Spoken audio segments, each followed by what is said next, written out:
विधानसभा चुनाव के वक्त बीजेपी छोड़कर कांग्रेस में आने वाले हरक सिंह रावत लोकसभा चुनाव में कहीं नहीं दिखे। ईडी का छापा पड़ा, बहू बीजेपी में चली गई, हरिद्वार से टिकट मिला नहीं और हरक सिंह दिखे नहीं। अब लंबे वक्त की चुप्पी के बाद हरक सिंह रावत सामने आए हैं, तो पार्टी से लेकर हरीश रावत तक से हरक सिंह की नाराजगी साफ दिखी है। देखिए रिपोर्ट।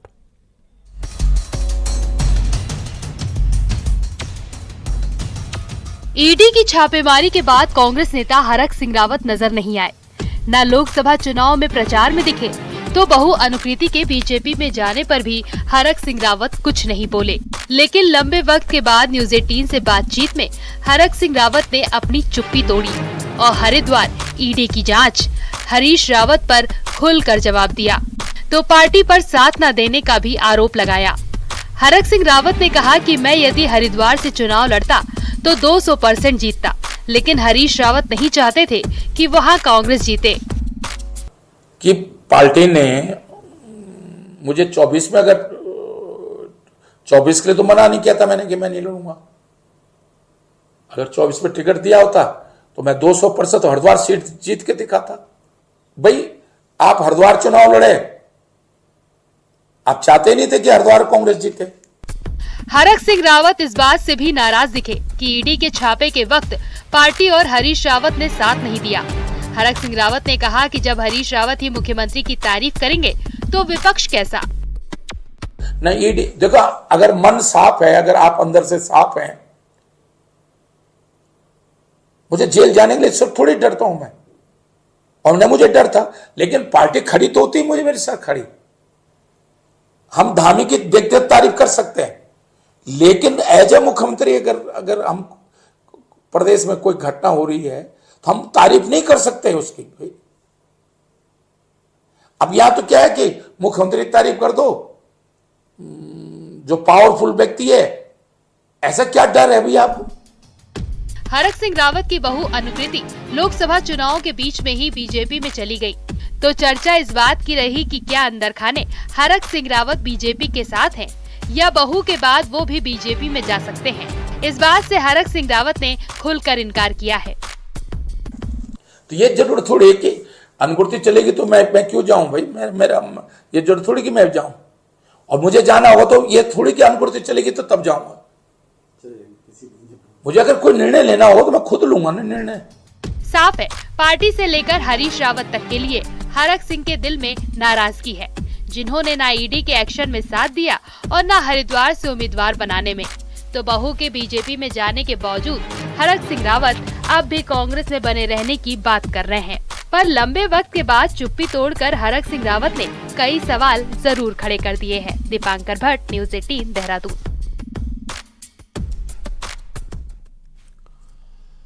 उत्तराखंड बीजेपी के वरिष्ठ नेताओं की दिल्ली में मंगलवार को एक बड़ी मीटिंग होने जा रही है। इस मीटिंग में पार्टी के राष्ट्रीय संगठन महामंत्री बीएल संतोष, प्रदेश प्रभारी दुष्यंत गौतम, प्रदेश के राज्यसभा और लोकसभा के सभी सांसद मौजूद रहेंगे। मुख्यमंत्री पुष्कर सिंह धामी, बीजेपी प्रदेश अध्यक्ष महेंद्र भट्ट की मौजूदगी में होने वाली इस बैठक में उत्तराखंड में आगामी दिनों के लिए कई कार्यक्रम तय किए जाएंगे।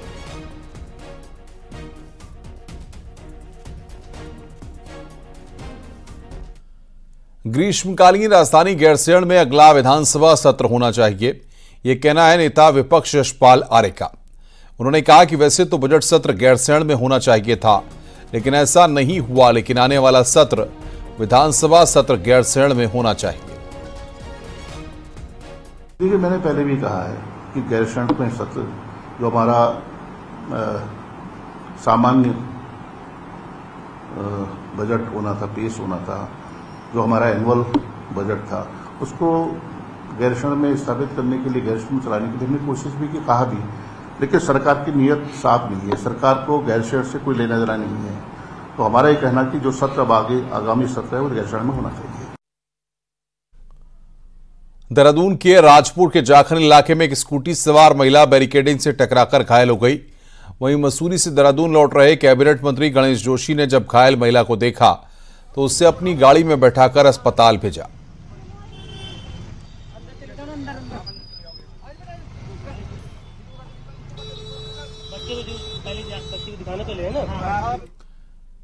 केंद्रीय सड़क एवं परिवहन राज्य मंत्री अजय टम्टा ने सोमवार को लगातार तीसरी बार लोकसभा सदस्य की शपथ ग्रहण की। अल्मोड़ा पिथौरागढ़ लोकसभा सीट से अजय टम्टा तीसरी बार सांसद चुने गए हैं। टम्टा उत्तराखंड से इकलौते केंद्रीय मंत्री हैं। मोदी सरकार में इस बार अजय टम्टा को अहम मंत्रालय की जिम्मेदारी सौंपी गई है। इससे पहले भी टम्टा केंद्र में कपड़ा राज्य मंत्री की जिम्मेदारी संभाल चुके हैं।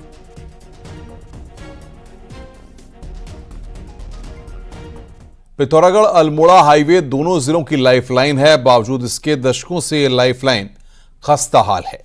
वहीं Pithoragarh Tanakpur highway all weather road में तब्दील हो चुका है। ऑल वेदर में तब्दील होने के बाद पिथौरागढ़ और चंपावत की 90% आवाजाही इसी रोड से ही हो रही है, जिस कारण पिथौरागढ़ अल्मोड़ा हाईवे का कारोबार पूरी तरह चौपट हो रहा है।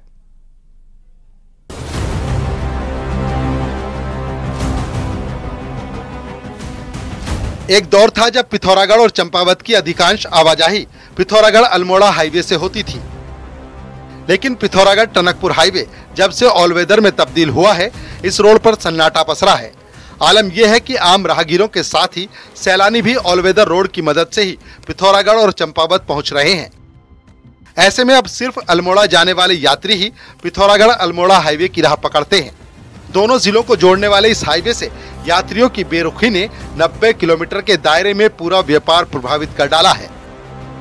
अल्मोड़ा से पिथौरागढ़ का जो हाईवे है, इसका चौड़ीकरण किया जाए, क्योंकि नुकसान क्या, पूरी इकोनॉमी खत्म हो गई है। आप ये देखिए, जितना व्यक्ति जो टूरिज्म आ रहा है या जो लोग आ रहे हैं, स्थानीय लोग आ रहे हैं, इन्होंने जो रुद्रपुर पिथौरागढ़ जो हाईवे है, याला हाईवे पकड़ लिया है, तो कोई आ ही नहीं रहा है अल्मोड़ा हल्द्वानी होते हुए। असल में पिथौरागढ़ अल्मोड़ा हाईवे जहां सिंगल लेन है, वहीं यह हाईवे पूरी तरह खस्ता हाल भी हो चुका है। ऐसे में यात्रियों ने इस हाईवे से पूरी तरह दूरी बना ली है। दशकों से इस हाईवे को डबल लेन में तब्दील करने की मांगे उठती रही हैं।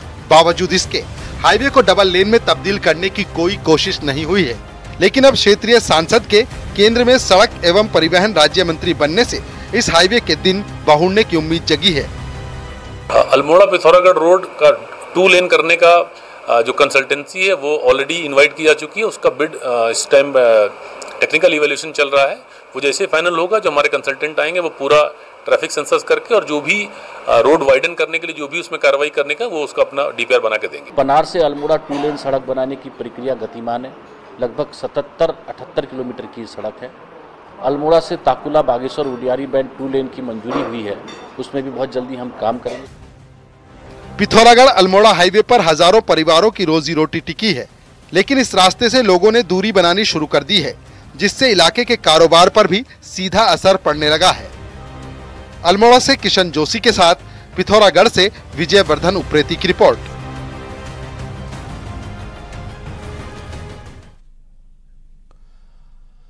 ज्योतिर्मठ में भूदसाव की वजह से आई दरार के 18 महीने बीत जाने के बाद एक सुखद खबर सामने आई है। ज्योतिर्मठ से औली को जोड़ने वाली रोपवे पर जल्द काम शुरू हो सकता है।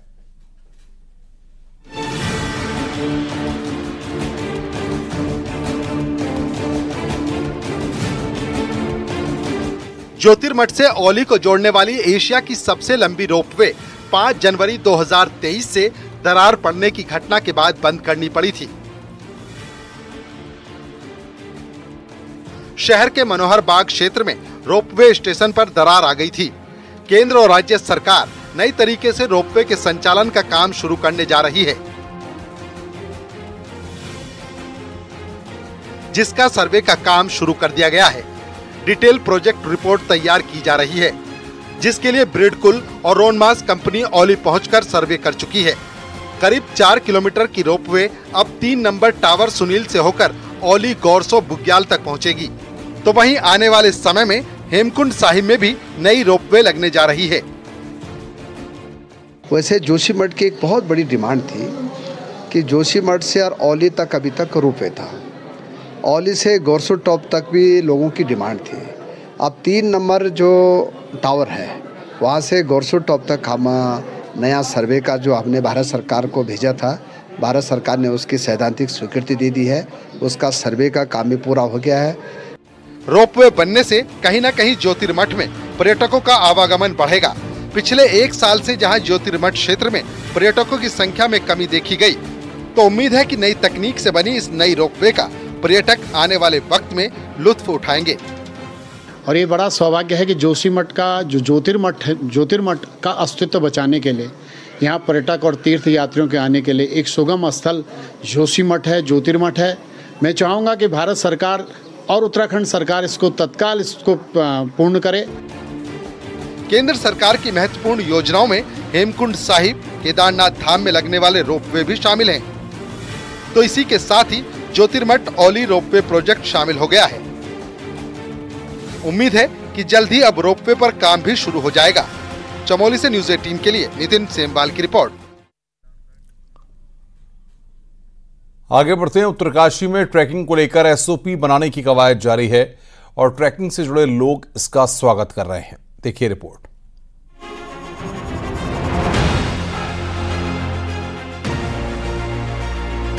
उत्तराखंड में ट्रैकिंग को बढ़ावा देने के लिए खूब प्रचार प्रसार हो रहा है और ट्रैकर भी बड़ी संख्या में यहां पहुंचते हैं। सीमांत उत्तरकाशी जिले में ट्रैकिंग प्रमुख व्यवसाय में शामिल है। वन विभाग के आंकड़ों के अनुसार जिले में हर साल 2 लाख से अधिक पर्यटक ट्रैकिंग के लिए आते हैं। इससे यहाँ पोर्टर, गाइड और स्थानीय ट्रैकिंग एजेंसियों का कारोबार चल रहा है।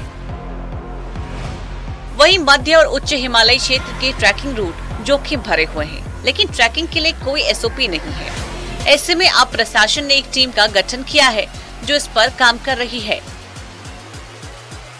जरूरत महसूस की जा रही है कि ये ट्रैकिंग के अंतर्गत जो भी हमारे ट्रैकर आ रहे हैं और उनमें व्यवस्थित हो हमारे यहाँ की जो ट्रैकिंग जो लोग करवाते हैं और सुरक्षित हो। तो इन्हीं 2 बिंदु को लेके कि हम लोग जिले स्तर पे क्या हम काम कर सकते हैं, उसमें मैंने एक कमेटी गठन कर रखा है। वो कमेटी प्रत्येक बिंदु पे चर्चा करेगी, संज्ञान लेगी और किस तरीके से हमारी ट्रैकिंग उत्तरकाशी की सुरक्षित हो, व्यवस्थित हो, उसमें हम लोग काम कर रहे हैं। दरअसल ट्रैकिंग और पर्वतारोहण व्यवसाय ट्रैकरों की सुरक्षा मानकों के विरुद्ध चल रही है। बड़े शहरों में बैठी ऑनलाइन एग्रीगेटर कंपनियां मानकों की अनदेखी कर रही हैं। ऐसे में जरूरत है कि जल्द उत्तराखंड में ट्रैकिंग को लेकर एसओपी लागू की जाए। बाहर दिल्ली बैठे टूर ऑपरेटर क्या कर रहे हैं, यहाँ पे एक लोकल आदमी को लेकर उसका ऑनलाइन रजिस्ट्रेशन करा दे रहे हैं। यहाँ पे जो एसोसिएशन 60-65 से चली आ रही है, जो 150-200 कंपनियां यहाँ पे हैं, इस प्रकार के एसओपी अगर लागू नहीं होगी तो यहाँ पे लोकल रोजगारों का समापन हो रहा है। उत्तराखंड में पिछले 6 साल में नेहरू पर्वतारोहण स्थान के 29 प्रशिक्षुओं समेत 64 ट्रैकर उच्च हिमालयी क्षेत्र में जान गंवा चुके हैं। सहस्त्रताल की ट्रैकिंग के दौरान जिन 9 ट्रैकर की मौत हुई, उनमें एक ट्रैकर की उम्र 71 और दूसरे की 61 साल थी। जिसके बाद से ये सवाल खड़े हो रहे हैं कि उच्च हिमालयी क्षेत्र में इतनी अधिक उम्र के ट्रैकर को कैसे ले जाया गया। उसके बाद ट्रैकिंग के लिए एसओपी की मांग तेज हुई। न्यूज़ 18 के लिए उत्तरकाशी से बलबीर परमार की रिपोर्ट। रिजल्ट जारी करने की मांग को लेकर सैकड़ों अभ्यर्थी हरिद्वार स्थित उत्तराखंड लोक सेवा आयोग के बाहर धरने पर बैठ गए। नाराज अभ्यर्थियों ने लोक सेवा आयोग के अधिकारियों पर रिजल्ट लटकाने का आरोप लगाया और मांग पूरी न होने तक धरना जमाए रखने की चेतावनी दी। साल 2021 में लोक सेवा आयोग द्वारा जेईई भर्ती निकाली गई थी। पटवारी भर्ती घोटाला सामने आने के बाद इस परीक्षा को भी रद्द कर दिया गया था। फिर आयोग ने दिसंबर 2023 में दोबारा जेईई भर्ती परीक्षा कराई, लेकिन अभी तक परीक्षा परिणाम रिजल्ट घोषित न होने से बेरोजगार अभ्यर्थियों में काफी आक्रोश है।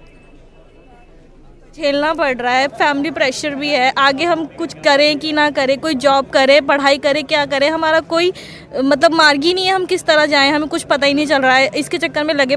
सर हम ये चाहते हैं कि जल्दी से जल्दी हमारा रिजल्ट आए, क्योंकि हमें काफ़ी सारी डेट मिल चुकी है लेकिन अभी तक हमारा रिजल्ट नहीं निकला, जिससे हम काफ़ी परेशान हैं।